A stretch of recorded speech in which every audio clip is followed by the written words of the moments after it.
This episode is brought to you by TBS. It's October, and that means the MLB postseason is back on TBS. You can watch the biggest and brightest in the American League take the field and battle it out for a spot in the World Series. There will be crazy hits and clutch performances, jaw-dropping action from the Division Series on October 11th, and, of course, you have to watch the crowning of the next American League champion. Catch the best of the MLB postseason all month long on TBS. Hey there, everybody. Welcome to the latest episode of the Talk is Cheap Giants podcast. Daryl Slater here with Bob Brookover from NJ.com, the Star Ledger, NJ Advanced Media. The Giants are 3-1 as they get ready to head to London, coming off a win over the Bears, playing the Packers and the Aaron Rodgers guy this week over there in London. And obviously the main storyline here for this team, even though they are certainly a surprising 3-1 to start out what was supposed to be a painful rebuilding season and quite possibly still could devolve into that. The main storyline being the availability of Daniel Jones, sprained his left ankle against the Bears. We don't know if it's a high ankle sprain. Of course, his backup, Tyrod Taylor, comes in and immediately basically gets concussed. Basically no chance he plays in London. So they're looking at either starting Davis Webb or having Davis Webb be their backup, which they would prefer in London. And among other injuries, and we'll get into all that. Bob, what do you make of the Jones situation here?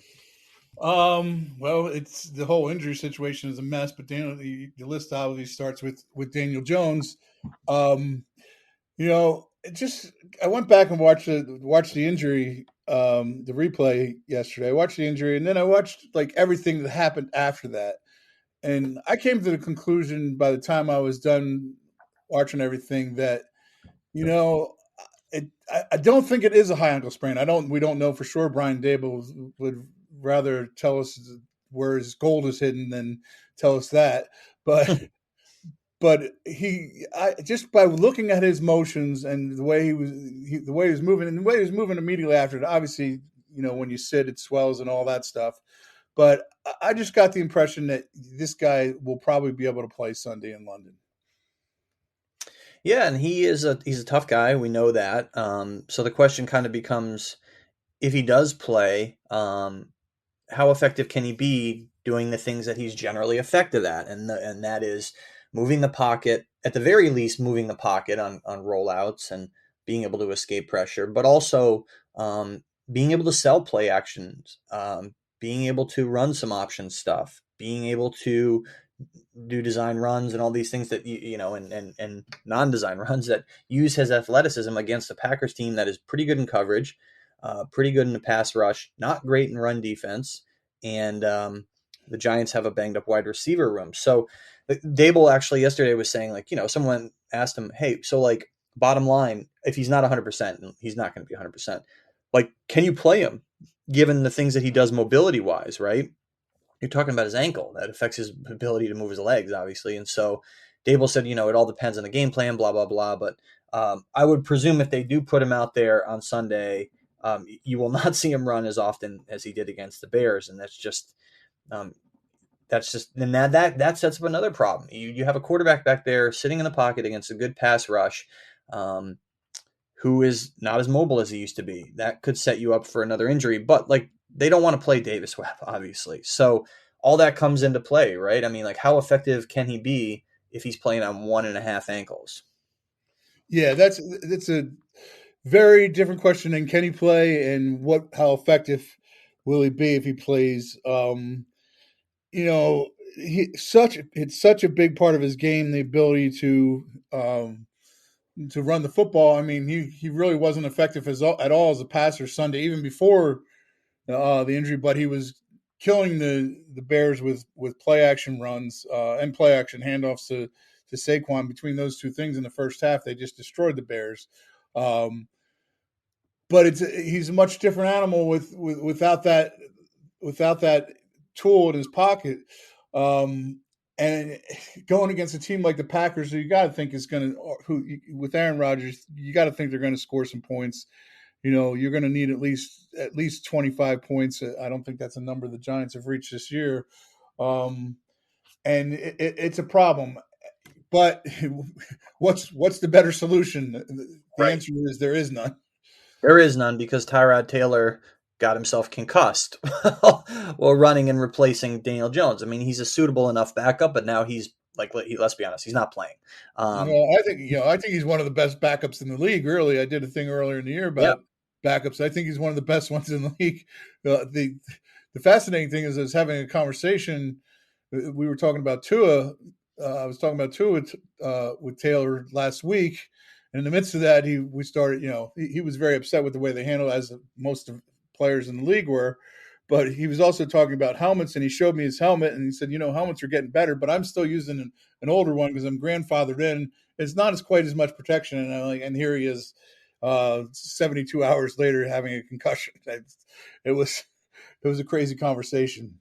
yeah, in retrospect, certainly. And to your point, the Giants in their wins this year have scored 21, 19, and 20 points, and then 16 points in the loss to the Cowboys. So even though their offense certainly did more last week against the Bears than they did against the Cowboys and Panthers, low bar to clear there. A lot to be desired in terms of can they win a shootout against a team that's fifth in PFF's and the Packers fifth in PFF's offensive ratings and doing it. And I kind of alluded to it.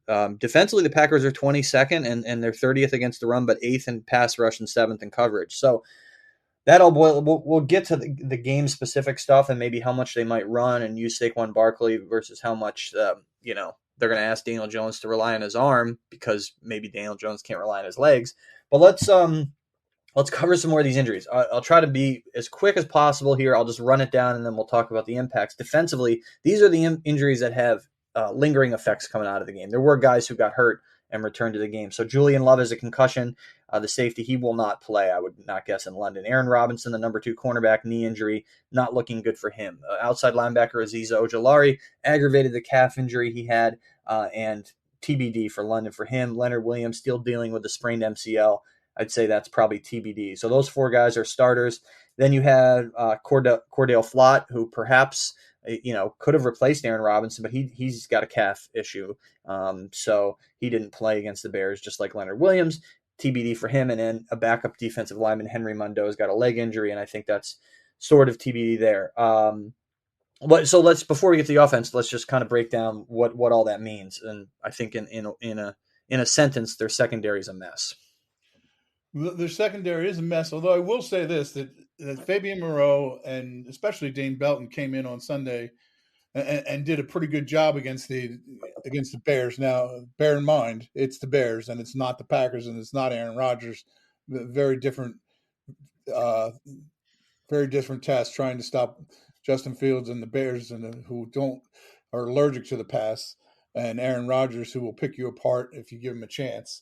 But you mentioned Cordell Flott, that he might have gone into this game if he had been available for Aaron Robinson, and maybe not, because that was still unsettled.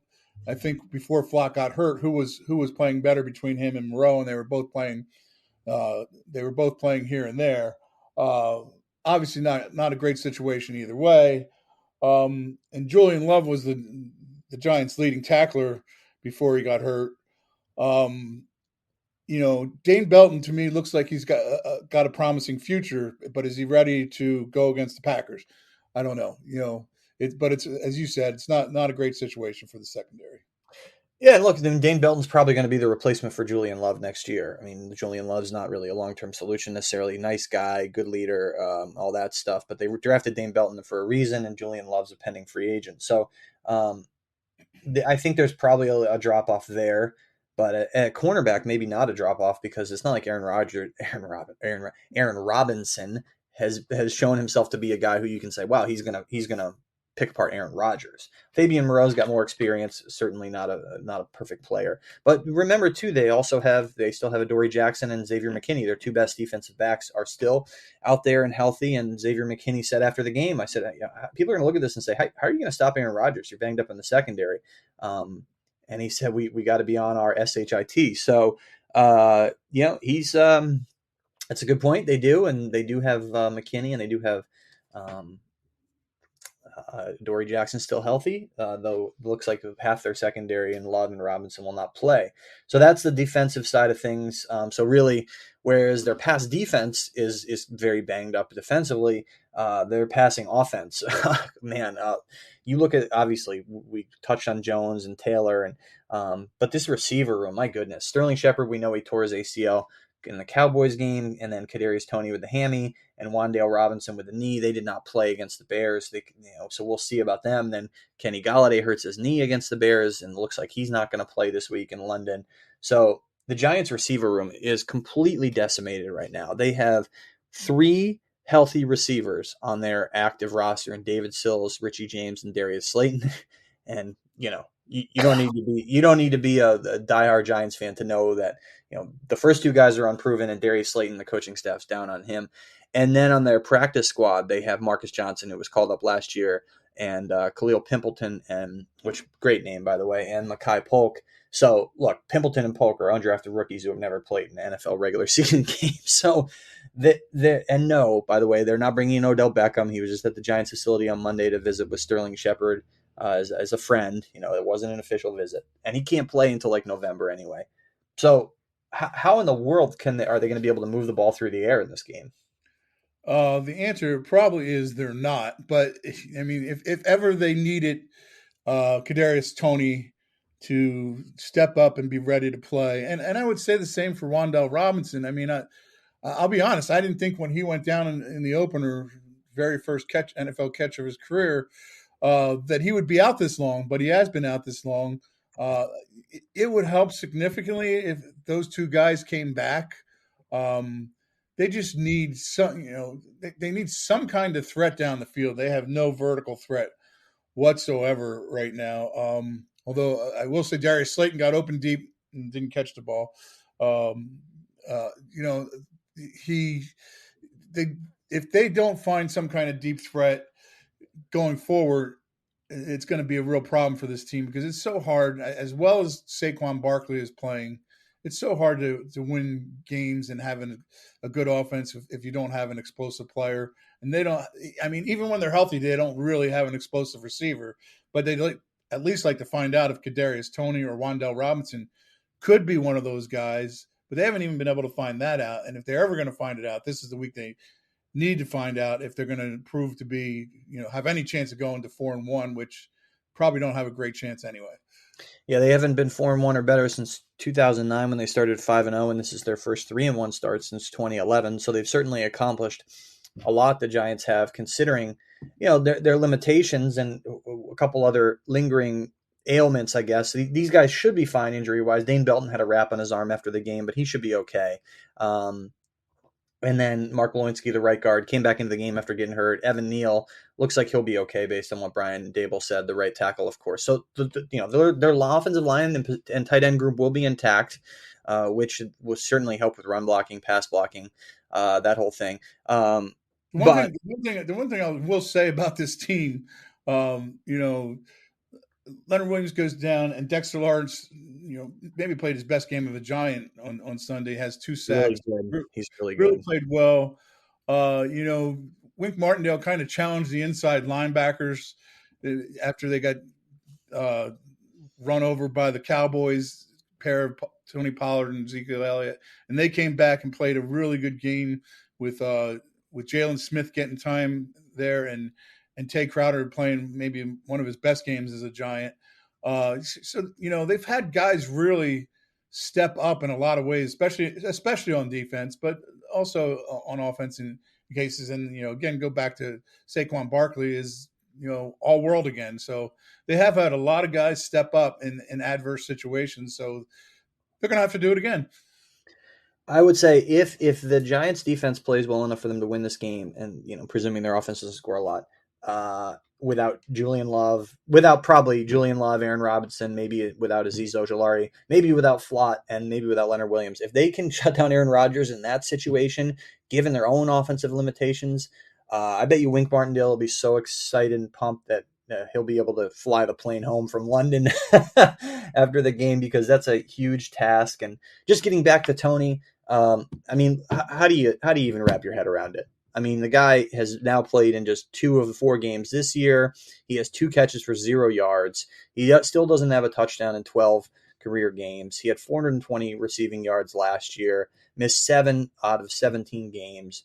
So he's played in 12 now of 21 possible games, has missed 9 games, 7 last year, 2 this year. I mean, just the word disappointing doesn't even begin to qualify, considering the fact that they could have had Rashawn Slater, they could have had Micah Parsons. Instead, they trade back. They wind up with Tony, and of course, the other big pick being Evan Neal out of that trade. But like, I mean, come on. Like, Evan Neal's going to have to be like Orlando Brown to be, to make this come out in the wash in any way in the Giants' favor. But that's just my tangent on. The one thing that we haven't said, and I guess this is good for the Giants. Aaron Rodgers hasn't necessarily been Aaron Rodgers through the first 4 weeks of the season either. I mean, the Packers have been held to 7 points in a loss to the Vikings and 14 in a win over Tampa Bay. Now is that more about Aaron Rodgers or more about the fact that he doesn't have the Devontae Adams? So the weapons he's had in the past aren't exactly the same. Obviously, that always helps a quarterback, but and the Giants' defense has played well for the most part all season. So maybe this is one of the better defenses he is going against. And I misspoke. Orlando Brown's a good player. Orlando Pace was who I was thinking of, Hall of Fame offensive tackle. So anyway, but yeah, you're right. I mean, maybe they won't have to win a shootout. Maybe Roger said after that game, I saw, they won on Sunday, but he said, this is not sustainable, in terms of the way that they're winning games with a not so great offense. Now, granted, they're still 5th in PFF offensively, but they, like you said, they've had some hiccups. And we kind of touched on them so far, but it's interesting because as we're sitting here Tuesday morning recording this, the Giants just put out this stat. The NFL's leaders in yards from scrimmage through 4 weeks. Saquon Barkley, number 1 at 570, ahead of the Browns' Nick Chubb at 496. So Saquon Barkley leading the NFL in yards from scrimmage, rushing, receiving yards through 4 weeks. They really leaned on him in that game. I mean, he had a career high 31 carries, 146 yards, 4th most of his career. He had the number 3 best rushing game of his career in the opener this year. So he looks great right now. What this means for the future, who knows? But just, the Giants ran 44 times for 262 yards against the Bears. I mean, their most rushing yards since 2008, their most carries since 2017.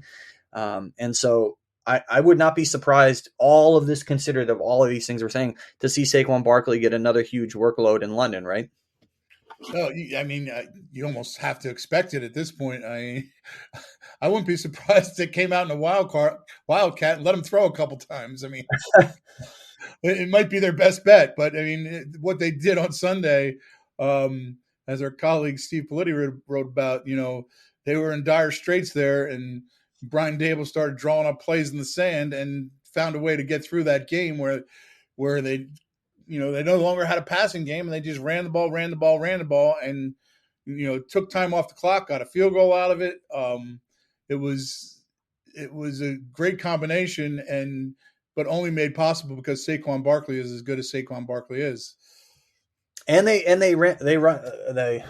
I always get this up. They ran blocked, whatever you want to call it. They blocked for the run very, very well. Talking to Evan Neal after the game, he said he could not recall. I mean, this is a guy who played, I'm sure he's talking about his college days, right? Because he played at Alabama. So he couldn't recall a game where his offensive line has blocked for the run as well as they did in that game. And they just pushed the Bears all over the field. Saquon Barkley had some really large holes. I mean, you don't run for 44 carries, 262, an average of 6 yards a carry, which is the Giants hadn't done that since 2007 in terms of running for that many yards per carry on that many carries.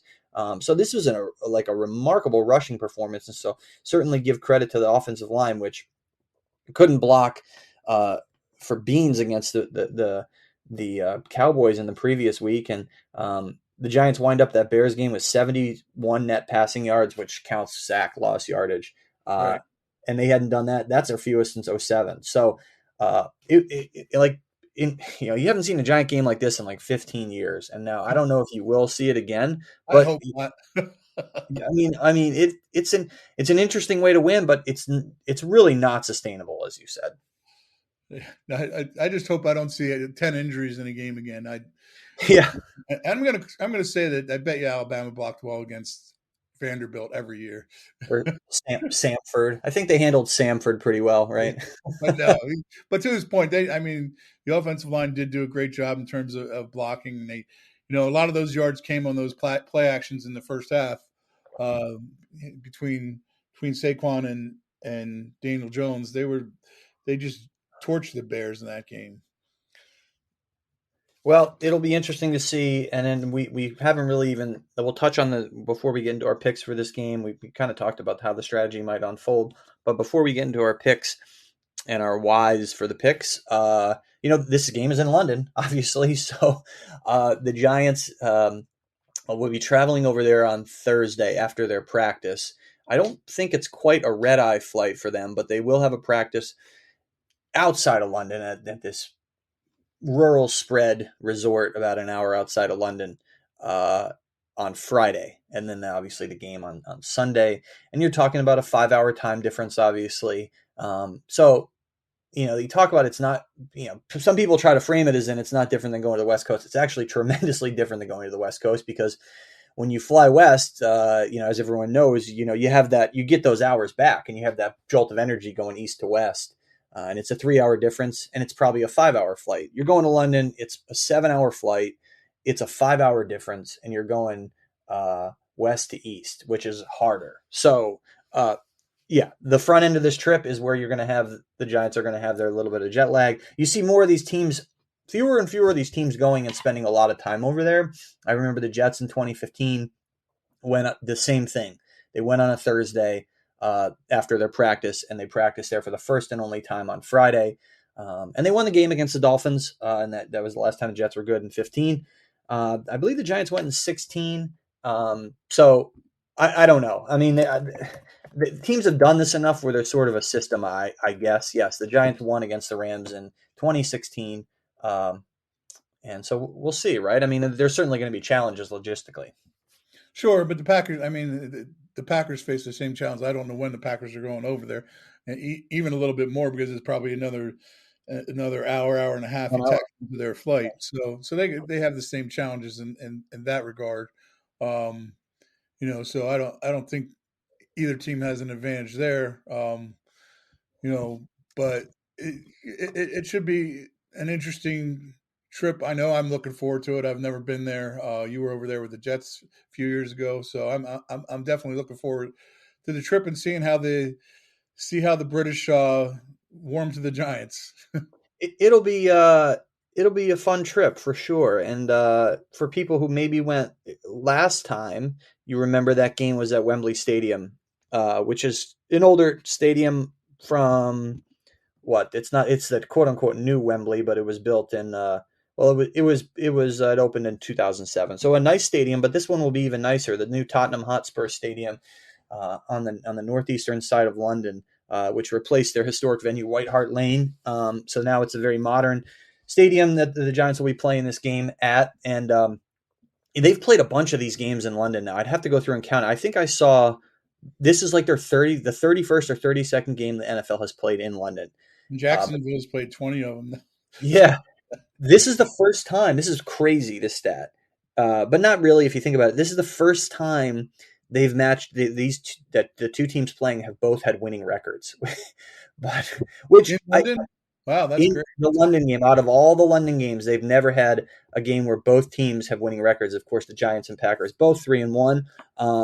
But if you do think about it, like these games are generally are being played in early to mid to late October. So you're going to see a lot of like 2-2s, right? So it's hard. It's hard to have a winning record through 4 games. You got to be either 3-1 or 4-0. And so the odds right now, I think there's 8 teams in the NFL that are either 4-0 or 3-1. So just the simple odds of being in that group of teams through 4 weeks statistically is not going to be great anyway. But all that aside, the Giants heading over there, and Vikings beat the Saints last week, and then on the 30th of October, the Broncos will play the Jaguars. That game will be at Wembley. So these first 2 games this year at Tottenham, the NFL has 3 games over in London this year, and yeah, it'll be a good time. I think it'll be an interesting experience. And I will say this, for as much as people have wrung their hands about playing surfaces and all that stuff, the surfaces that they have over there are, all grass and are pristine. I mean, you're talking about having to maintain a grass surface for,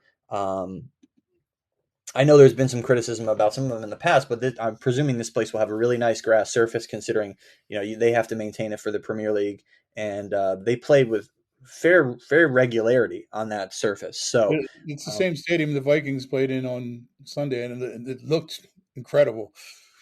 yeah, no, the stadium looks great, and the surface should be. These guys wanted nice grass to play on, and it's going to be that.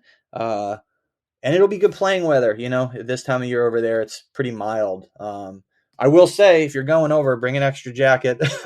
Maybe bring a winter cap. I got one ready to go here just in case. So it is not a super sunny place to visit, but good time over there as always. And so, in terms of the game, how do you see it unfolding, and what's your score pick? Well, it's really hard to pick the Giants given their injury situation right now. Especially at the quarterback position. I think that Aaron Rodgers might, and the Packers offense might not be what it was 2 or 3 years ago, but I still think it's good enough to beat a battered Giants team, and I'll pick the Packers 27-17.